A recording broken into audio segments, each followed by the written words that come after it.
Going on, guys? So I got a lot of comments and requests for more videos of that turbo Monte Carlo I used to have, and sadly I no longer own it. I ended up holding on to that car for about 7 years and traded it for a Foxbody Mustang, which is an 86 T-top 4i, sitting right here in the garage. So this is going to be the new car, and I guess I'll give you the rundown on it real quick.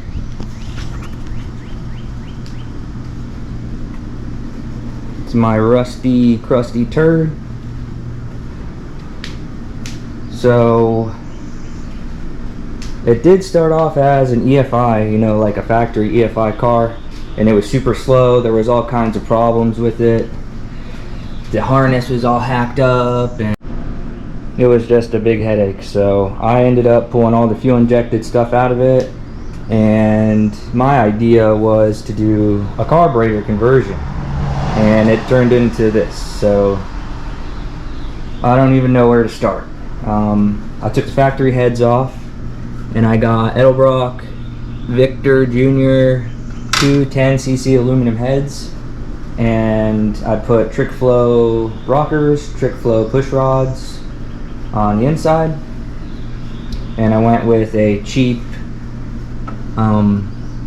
intake manifold from eBay. It was like 150 bucks,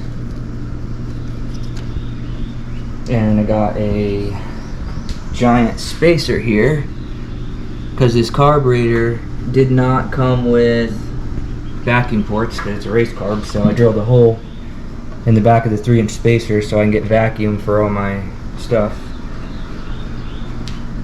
I got a MSD Pro Billet distributor, and I made my own harness out of the pigtail that was on the car. I basically used 3 wires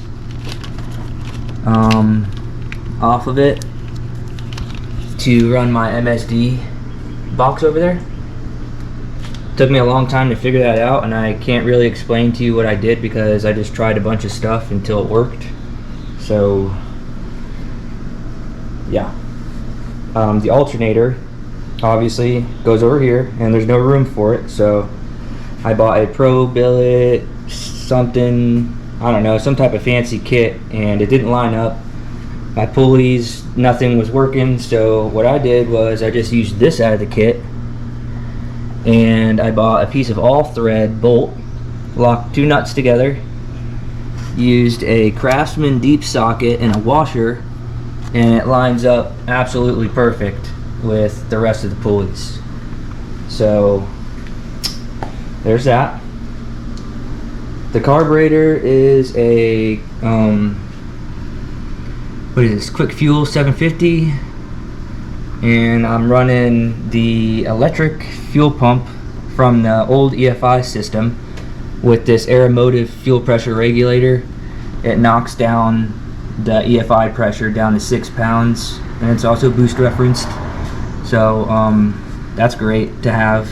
I didn't have to buy a low pressure pump or do any of that crap. I made this little hood exit.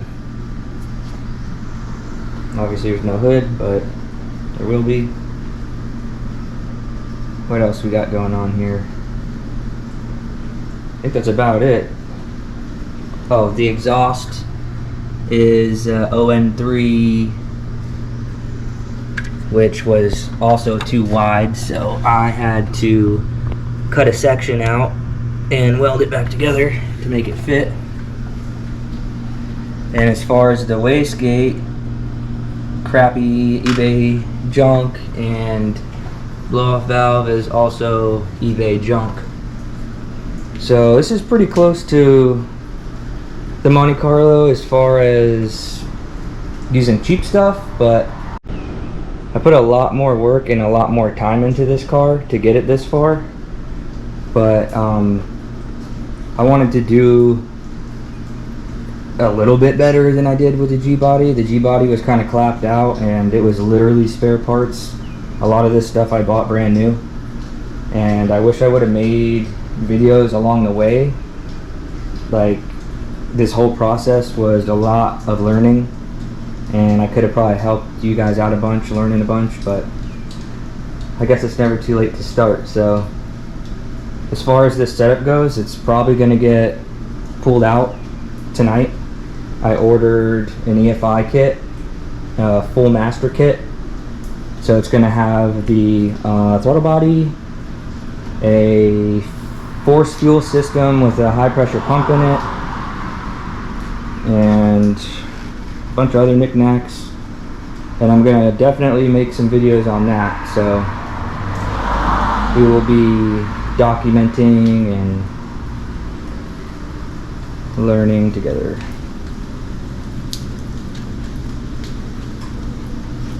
This is a pretty decent looking car for being so crusty. I mean, look at that. The interior's junk. None of the gauges work, so I bought a Jegs Monster Tack boost gauge, and air to fuel ratio obviously are needed. And then these little guys down here, coolant, volts, and oil. I don't even think I have the volt gauge hooked up because I don't really care for it. Don't need it.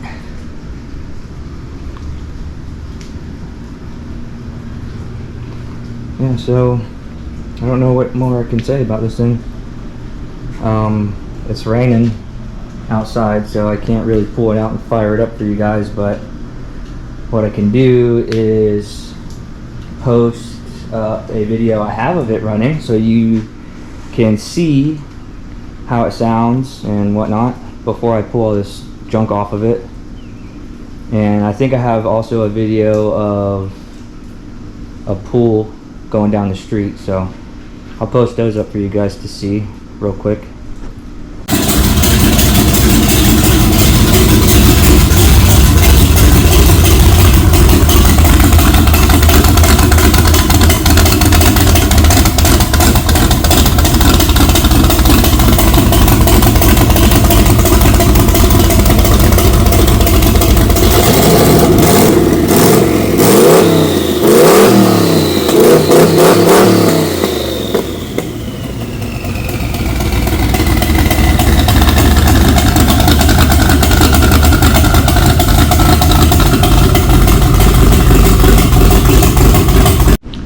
So that video is pretty much how it sounds. Sounds really good, but don't run really good. The 750 carburetor is too big. I don't know, I put different jets in it. I've tried tuning it and it's just not for me, so I'm pulling it off. And we're gonna start over with the Phytech system. And here's a little video of me making a pull down the street. First and second gear. I'm all over the place because it's spinning, so. And also there's no power steering, and it's not fun to drive it, but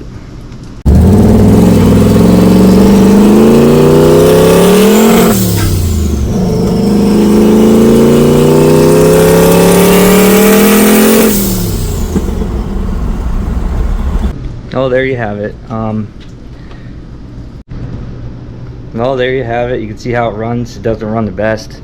It's also not the worst, but with that 750 on there, the fumes coming out of that hood stack just burn the eyes, and it's just not enjoyable to drive it like that. So I'm gonna get to pulling that stuff off probably tonight, and my EFI kit will be here in 2 days, and we'll make a new video pulling this old junk off and putting the new stuff on, and hopefully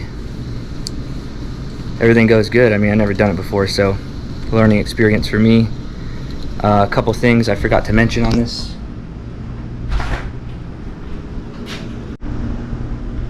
This is the same style turbo that's on the Monte Carlo, the 98mm GT45. And I'll tell you that for this being a cheap ass turbo, it's lasted on that Monte Carlo for 7 years, and it's been great on this car. The only real issue I have with this car is that carb. It's too much. Like, you can see all the soot on the car. Normally this whole fender all the way up and that half of my windshield is covered in fuel droplets. So hopefully the Phytech system is going to change all that for us and change the game. supposed to be some type of self-tuning as well. I'm not sure how that's going to go, but I'll be able to control the timing and all this stuff that I'm not able to do now. And I think that'll be good for this car. So thanks for watching. Stay tuned for the next one, because it's going to be coming up in just a couple days. We'll be pulling all that stuff off and unboxing the 5-Tech system, seeing what it comes with, and coming up with a game plan.